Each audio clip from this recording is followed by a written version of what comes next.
সবাই অবগত আছেন যে আমরা হর ঘর তিরঙ্গা অভিযান আমাদের রাজ্যে পালন করছি।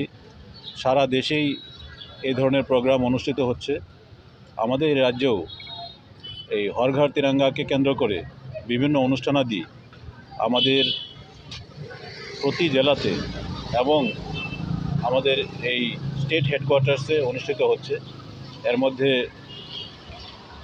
আজকে যেমন পদযাত্রা আছে, এনএসএসের পক্ষ থেকে এটা উদ্যোগ নেওয়া হয়েছে, তো স্পোর্টস এবং দপ্তরের পক্ষ থেকে।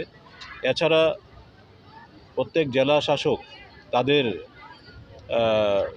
নেতৃত্বাধীনে বিভিন্ন জেলায় অনুষ্ঠিত হচ্ছে এই ধরনের অনুষ্ঠান, পদযাত্রা, কোথাও মিউজিক্যাল কনসার্ট, কোথাও তিরঙ্গা অভিযান, তারপর তিরঙ্গাকে কেন্দ্র করে আরও বিভিন্ন ধরনের অনুষ্ঠান হচ্ছে। এছাড়াও এই যে অনুষ্ঠান, এই অনুষ্ঠান চলবে 9 থেকে শুরু হয়েছে 13ই আগস্ট পর্যন্ত।